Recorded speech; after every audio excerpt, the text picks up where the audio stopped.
This is Rev Michelle Hopkins.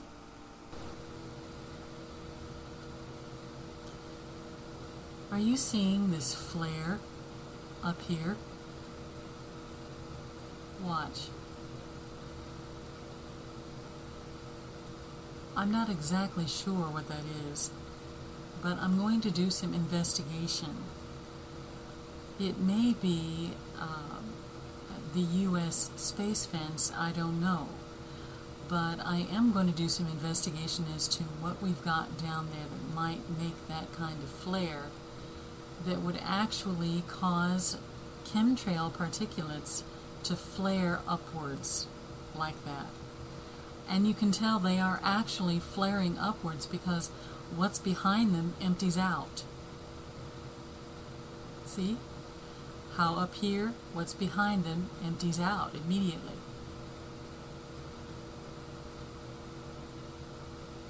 See that? One more time.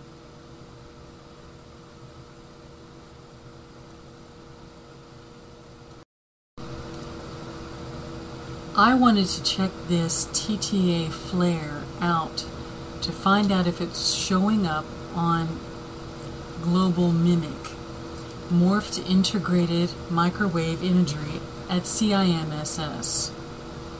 It's the Total Precipitable Water, Mimic TPW. And I would like to let you know it is showing up on this map, right underneath this line.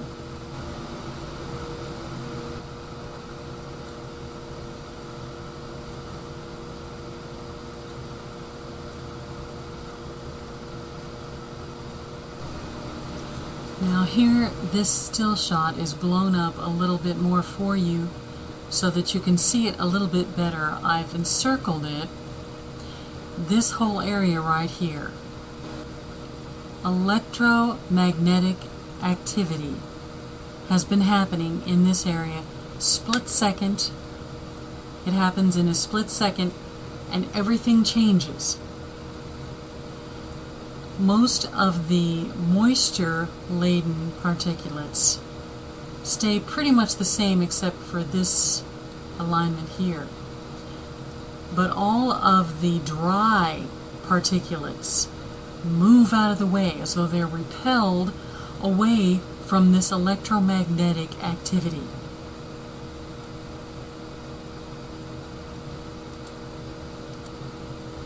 Can you see this entire area, that the dry particulates that don't have much moisture in them are moved away from this electromagnetic activity in this area? Let me show you what a TTA space fence looks like, an emission from a space fence. You see there?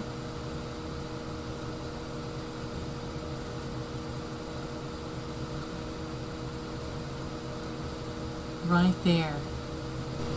And I'll show you right where that came from. The space fence is at Flores Airport, Santa Cruz das Flores. And it's very near the airport. You see the airfield. And right here is this grayish this grayish building. And right above this grayish building is the space fence. You have a TTA line here, a TTA line here with some antenna going along it, and a nice physical abutment against the waves and the winds from the sea. That is the configuration of a TTA space fence, just so you know. What do I think is going on here? Okay, if this had not shown up on this microwave map, if it had not shown up in other maps, I wouldn't be that concerned. but because of the instability all along this area, yes, it's possible that this could be part of the space fence. And if that's the case, that's great. You know, I'm very happy about that. I have no problem with us using the space fence as a protective measure. And if you don't know what the space fence is, please don't write me and tell me I'm crazy, I don't know what I'm talking about. Go look it up. It's part of the HAARP TTA network. We have one. We're not the only country that has one. And we surround our space above the U.S.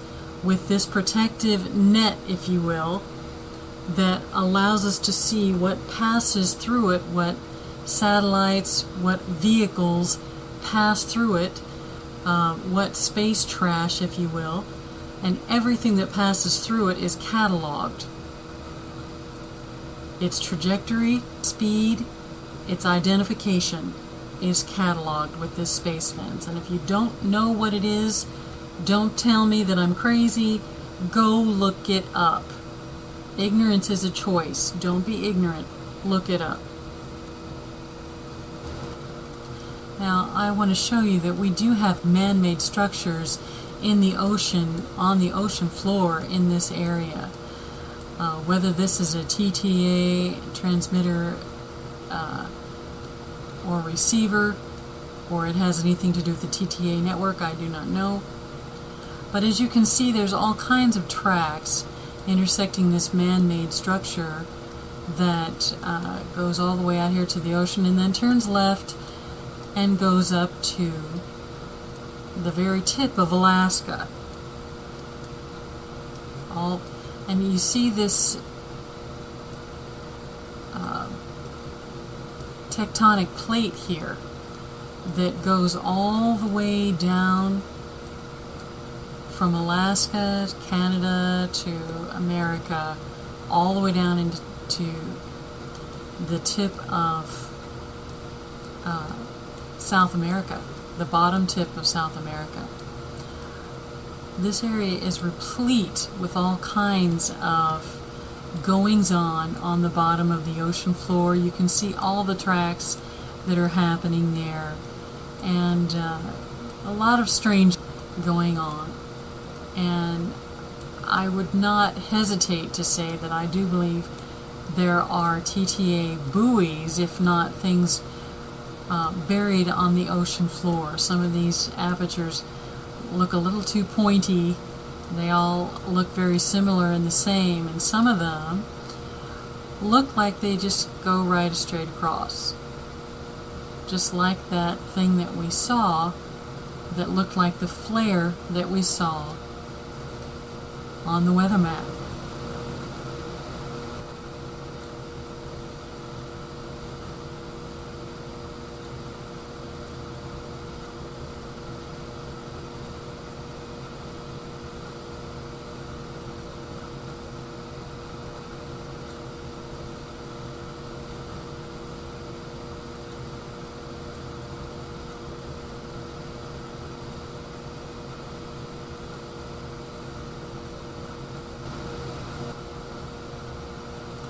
We get a lot of earthquakes all along this area, and to use infrasound or other frequency to irritate this area might be an issue. But if you look right here, all the way across where that fan could have been, all the way across, buried under this, there are tracks all the way across there. I don't know if you can see it, right all the way across. I just wanted to show you that. Maybe nothing, it may be something. I have a feeling we're going to be getting some unusual seismic activity, possibly some large seismic activity. I don't know what it would be doing with the weather, except for assaulting California more with wet weather. This is Rev Michelle Hopkins. Thank you for watching. and God bless you.